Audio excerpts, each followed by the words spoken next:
You'll find 52 intellectual shortcuts for wiser thinking and better decisions at home and at work. They may not guarantee you a good life, but they'll give you a better chance. Behavioral psychology. I never actually remember the points that this kind of book makes, but whenever I read it at the time, I usually get this one or The Art of Thinking Clearly out once a year. And whenever I read it, I just think, nothing that we do, we think that we're in control of the things that we do, and we really, really aren't. So it's a kind of perspective check for me. I don't know if I've mentioned this book before to you, Michael Lewis. I like him a lot. I said to you that I was going to get another book by him, and this is the one that I got. Flash Boys. It's all about the world of finance and the whiz kids who scammed the banking system in the blink of an eye, and the whistleblowers who tried to stop them. I'm here. It's taken me months and months and months just to get here because it's such a complicated book. I don't understand finance. It makes no sense to me. It feels like a bunch of gibberish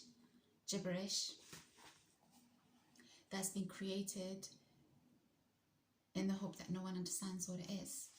But at the same time, I just think I don't get it. And I know that there are a lot of clever people working in the background on this stuff.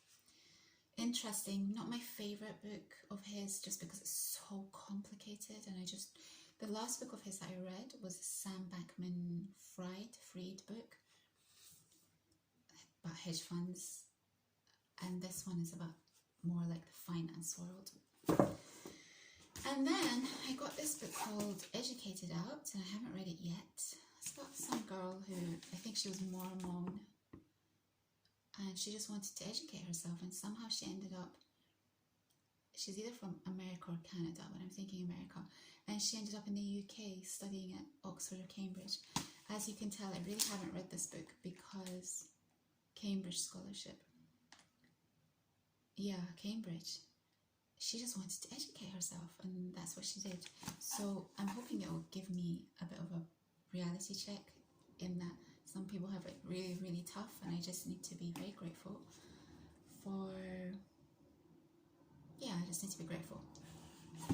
So that's that. And then what will I be doing on Christmas Day? On Christmas Day, the usual scenario for me is that in the UK, none of the shops are open, nothing. And so you're kind of stuck. Of course, I'll go for my little run, exercise, walk type thing. But otherwise, I'm kind of limited to being here. And what I usually do is that I just get rid of paperwork that I don't need. I'll be getting rid of clothes that I don't need. My coats are the only thing that I can't really get rid of. I'm more open and willing to get rid of clothes that are from Japan, but coats are an investment piece. Some people buy watches, some people buy technology, some people buy cars, some people, I don't know, invest in gym memberships. I invest in coats. That's what I invest in. So these are investment pieces to me, and they've been with me for many, many, many years. And it's not that I'm reluctant, it's really difficult for me to get rid of them because there's something about each of them that's totally unique and different. But I will be getting rid of, like I said, some clothes that I just don't wear, including, I think, that dress that I showed you. And I remembered that actually that's a dress that can never be worn again because it was specific and for just one person. So there's no way that I can wear that dress ever again. So do I just keep it as a memory, or do I just give it to charity? That's the conundrum with that dress at the moment. And then, yeah, getting rid of paperwork and things like that. I don't buy things anymore. I really don't like having stuff. My clothes are the only exception that I make. Otherwise, I really have nothing in my room. It's pretty much empty, she says. Empty, kind of. My exercise gear, my clothes, some shoes in a box, and then I have one box with mementos and keepsakes and things that are really, really precious to me, so that if anything were to happen, my family would never have to be burdened by going through stuff. They know immediately, and I've pointed it out to them, that this box has the most important things that you'll ever need to find, and everything else, i.e. my clothes, you can wear them yourself, or you can give it to charity, whichever suits you best. So that makes life a lot easier for them, because literally if they had to, they could just throw everything away except for whatever's in this box, and then it's up to them what they do with them. I think about these things. I think what happened was that I read this beautiful book about someone saying that they didn't want to burden their family after they'd left, because you hear stories about people having to go through mounds and mounds of things, and I think that must be such a difficult process. Maybe it's cathartic, I'm really not sure, but I think I would find it incredibly difficult to do something like that. So I wanted that burden not to be passed on to my family. So I'm even getting rid of my music from Japan, which back in the day were CDs. And that's probably been a difficult thing, because obviously music is so close to my heart. But I don't want anything, I really don't. That's one of the reasons why these videos were very important to me. Someone once asked me, and I didn't reply to the comment, but they asked me, why are you here, basically? What are you doing? What's the purpose? And there's lots of different reasons, but one of them was that I wanted my family to have something of me. You know, you don't have time to discuss these things, and you don't, I often feel that your family are the people who know you the best, but also know you the least, in that we keep a lot of things, at least I know that I do. I keep a lot of things from my family because I don't want to worry them or burden them. But I also want them to know that even if I'm worried about something, so when I'm talking about things on here, I'm in control. I kind of am, even if I seem like I'm not.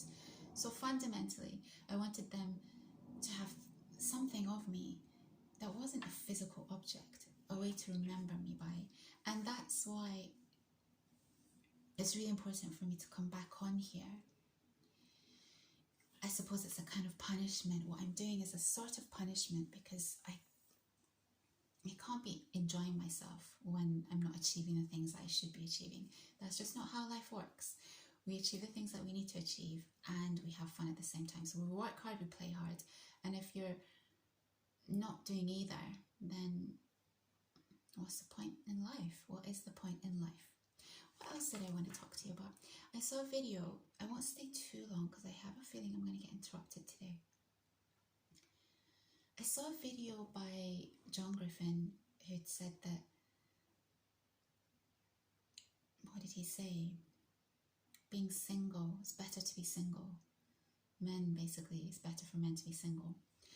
And I've never really spoken about my position on all of this, but I'm going to clarify it because I think it might help some people. I think, so I kind of agree with him-ish. I think there are very few people in this world who will meet the love of their life. And I think it's very, very rare that you will have that kind of, if you have met the love of your life, I think it's very rare to have that experience a second time. It can happen. Some people are just really, really lucky. But most people, I think that they're in love when they get into relationships or they get married. And they probably don't realize that, no, it was just, you know, they cared about the person. They liked the person. They enjoyed their company. They don't really realize that that is all it was until they actually fall in love deeply. So my position on this is, unless you fall in love deeply, and it's unconditional, pure love, and their happiness and their life is more important than your happiness and your life, that doesn't mean that you lose yourself. I'm not saying that. I'm saying that you love them so much that you want them to be happy, even if it means that you're not in their life. That's the kind kind of loving them more, or loving them so much that their happiness is almost more important than yours, or equal to yours, however way you want to look at it. If you don't get to experience that feeling in your lifetime, I don't know that there are any real benefits to getting married other than wanting to have children. Because as we all know, a lot of people say that once they're married, the physical aspect dwindles anyway. I don't think that happens when you're deeply in love with someone. That's why you might think that you might feel like you're deeply in love with someone, but are they deeply in love with you? That's the other aspect of this that you have to be very mindful of. There has to be an equal level of feeling deeply in love with each other. And if you are not sure, well, the easiest way to know is, are there arguments? Does the person respect you? This is the most crucial way to know. Do they respect you? How do you know if someone respects you? Well, they don't want to fight with you. They want to understand your perspective. They want to do everything possible to keep things peaceful. You are a priority to them. There's no selfishness involved. There's no spitefulness. There's no malice. There's no anger. There's no jealousy, etc. Of course, people will have, well, I don't know actually. I think you get into fights and arguments with people that you're not in love with. I think when you're deeply in love, you don't want to go there because you love that person so much. This is just my own experience of it. So if you haven't experienced that yet, either wait for that to happen or know that you're going into something that will have an element of risk because those feelings are not there to start off with. So that's something that I don't think I've ever really vocalized, but that's how I feel. It's tricky though, right? Because if you want to have kids, or we all want to have a loving physical relationship with people that we care about deeply, and if you're not in a long-term relationship, I suppose the children aspect and that aspect are what you're losing out on. But yeah, the right kind of love is incredible. And the wrong kind of relationship can be devastating, potentially, based on what I read and hear. And I think that's all I want to say about that.